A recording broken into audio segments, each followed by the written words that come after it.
அதுவும் வந்து உங்களை போல சின்ன பசங்க யாருன்னா 8 வயசு உங்களுக்கு ரொம்ப குழந்தையா இருக்காங்க யாருன்னா என்னுடைய உடன்பிற தம்பியோட வயசு மாதிரி யோசியாங்கிற ஒரு சின்ன பையன் இளையராஜா 31 வருஷமா ஆட்சி செஞ்சார். 2 ராஜாக்களை வாசித்தீங்கன்னா 22:1 இருக்கும். அந்த வாஸ்து பாருங்க.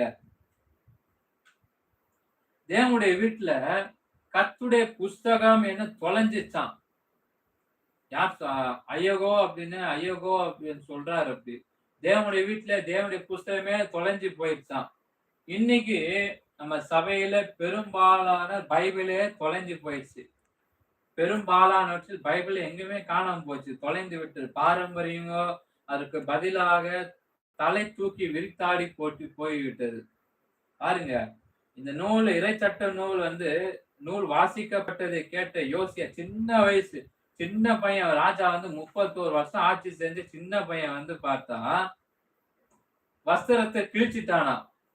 22:11 என்ன சொல்ற வஸ்திரமே யோசியா ராஜாவுடைய 8 வயசு சின்ன வஸ்திரமே அவன் கிழிச்சு போட்டான். ஆடை கிழிச்சிட்டானா.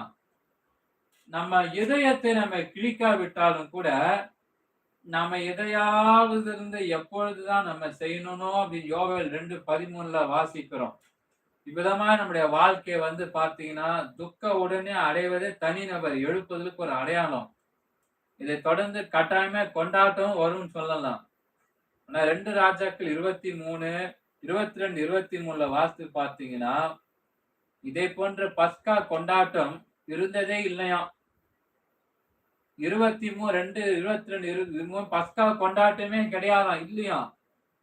ஆனா நீதி அரசர்கள் காலத்தில் இல்லாத குதூகலமா இருந்தது. ஆனா இந்த திருவசனமான நம்முடைய மான் குட்டியை போல துள்ளி செயல்படலைன்னு சொன்னா எழுப்புதல் கட்டாயமா தேவை. 23:3-9 தாவீது சொல்றாரு இப்படி. அதாவது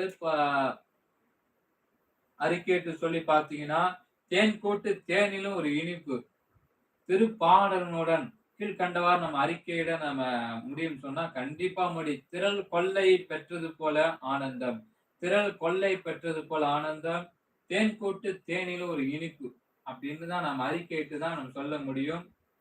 அதே போல பாத்தீங்கன்னா தேவனே ஆராய்ந்து பார், என்னை சோதித்து என்னை அறிந்திடும், தீய வழியிலிருந்து இருந்திடால் சுத்திகரித்து என்ன உயிர்ப்பியும். இதுதான் ஜபம். இது ஒரு பாட்டு. தூயாவே புத்துயிர் நாகா எழுப்புதல் என்னில் தொடங்கியவன் தேவை அனைத்து வாக்களித்தீரே. எழுப்புதல் தேவை தேவனே.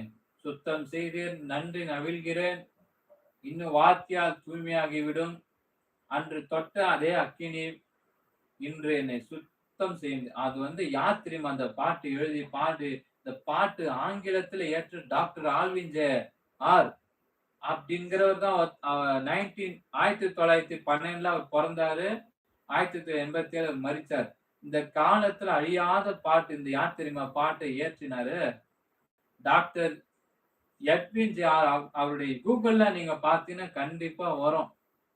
அவங்களுடைய சென்னையில எங்க போய் பிரசங்கித்தாரு? இம்மானுவேல் மெத்தடிஸ் என்கிற சர்ச்ல பிரசங்கித்தாராம்.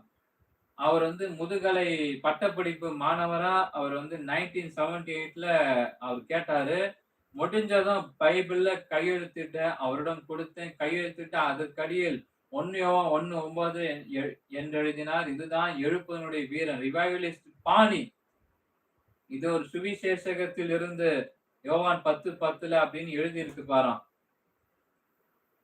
ஸ்டான்லி அண்ணா அவங்க 1969ல அவர் நேர்ல கேட்டிருக்கிறார். டாக்டர் எட்வின் ஜே ஆர் அப்படின்னு கேட்டிருக்கிறாரு. அதே போல முடிஞ்சதை பைபிள் கையெழுத்திட அவர்கிட்ட கொடுக்கிறாரு. கையெழுத்திட்டு அதற்கடைய 1:9 எழுதுறாரு என்று எழுதினார். இதுதான் எழுப்புடைய வீரர், ரிவைவலிஸ்ட். தாவீதுடைய பாவ அறிக்கையை பார்த்தீங்கன்னா ஜபத்தோடு நம்ம சொன்னோம். ரட்சிப்பின் மகிழ்ச்சியை திரும்ப எனக்கு தந்து உற்சாகமாக என்னை தாங்கும்படி செய்யும். அதுதான் தாவீதுடைய ஜபம். ரட்சிப்பின் மகிழ்ச்சி எனக்கு தந்து உற்சாகம் என்னை தாங்கும்படி செய்யும் ஆண்டவர்கிட்ட தாவீது ஜெபிக்கிறார். தனி வாழ் உண்டாகும். நிச்சயமா கர்த்தர் பெரிய காரியங்களை செய்வது. இவ்வளவு நேரம் முடிச்சுட்டேன், கொஞ்சம் டைம் இல்லை. கர்த்தர் பெரிய காரியங்கள். ஆண்டவரே இந்த வார்த்தை மூலமா கேட்ட ஒவ்வொருத்தரையும் ஆண்டவரே, இந்த வார்த்தை மூலமா பேசினுடைய கிருபைக்காய்